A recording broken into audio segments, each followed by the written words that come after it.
Assalamualaikum warahmatullahi wabarakatuh. Soleh-solehah, bagaimana kabarnya pada hari ini? Alhamdulillah, luar biasa, semangat, ceria. Allahu Akbar. Nurul Fikri, yes, yes, yes. Sebelum kita memulai pembelajaran kita pada pagi hari ini, marilah kita bersama-sama membaca doa. Isti'dadan khusu'an du'aan siap abata.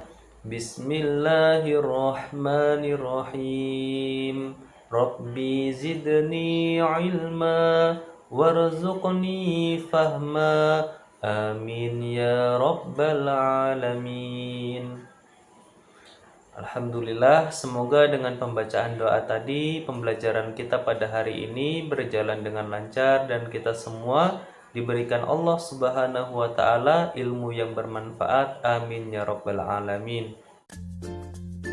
Soleh-soleha, hari ini kita akan belajar tentang membaca kalimat dalam surat An-Nasr. Pertama, perhatikan gambar berikut. Pada gambar tersebut, ada ustadz yang sedang memberikan pembelajaran kepada muridnya dengan materi surah An-Nasr. Kemudian ustadz tersebut membacakan surah An-Nasr ayat ke-1. Idza jaa nasrullahi wal fath. Surat An-Nasr adalah surat ke-110 dalam Al-Quran. Surat ini terdiri dari 3 ayat dan termasuk dalam golongan surat Madaniyah atau surat yang turun di kota Madinah, karena surat ini turun setelah Nabi Muhammad SAW hijrah ke Madinah. An-Nasr artinya pertolongan. Nama ini diambil dari lafal An-Nasr pada ayat pertama dalam surat ini. Selanjutnya, mari kita membaca surat An-Nasr. Diawali dengan membaca basmalah.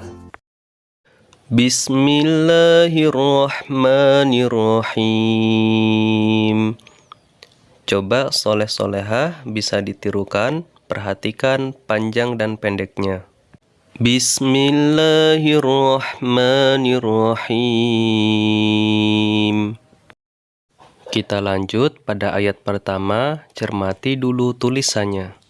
Pada lafal idza, panjangnya 2 harokat atau 2 ketukan, karena huruf zal berbaris fathah bertemu dengan alif, dibaca idza.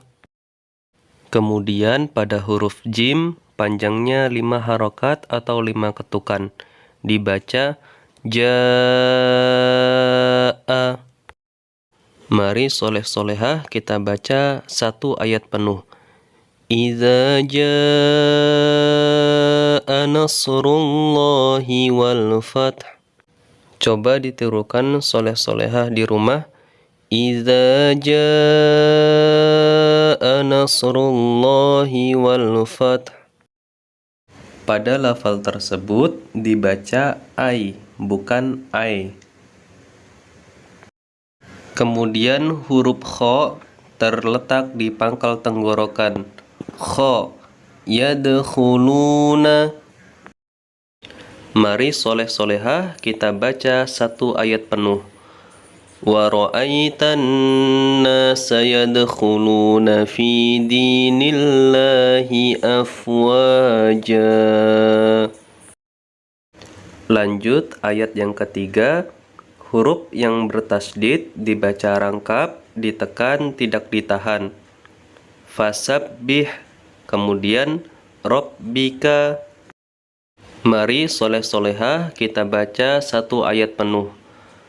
Fasabbih bihamdi rabbika wastaghfir innahu kana tawwaba. Sekali lagi nggih, soleh-solehah kita baca bersama-sama. Fasabbih bihamdi rabbika wastaghfir innahu kana tawwaba. Mari soleh-solehah kita membaca mulai ayat pertama sampai ayat akhir, diawali dengan membaca basmalah. Bismillahirrahmanirrahim. Idza jaa nasrullahi wal fath wa ra'aitan nasa yadkhuluna fi dinillahi afwaja fasabbih bihamdi rabbika wastaghfir innahu kana tawwaba.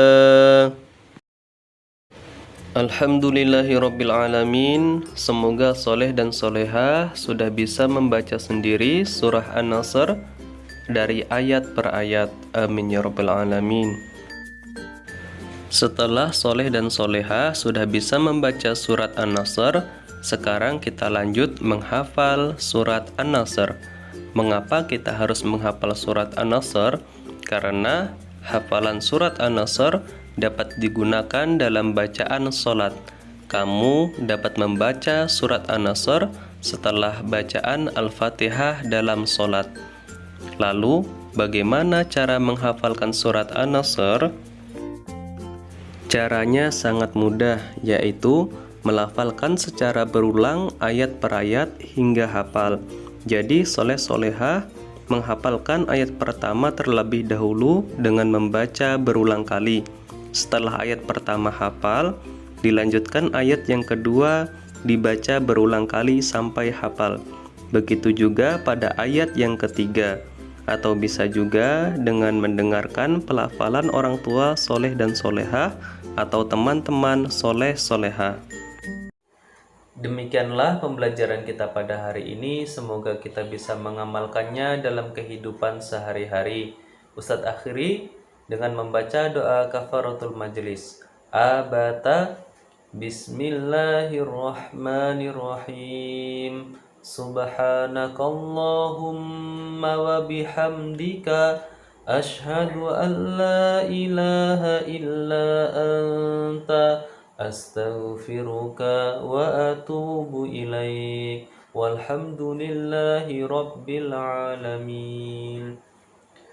Assalamualaikum warahmatullahi wabarakatuh.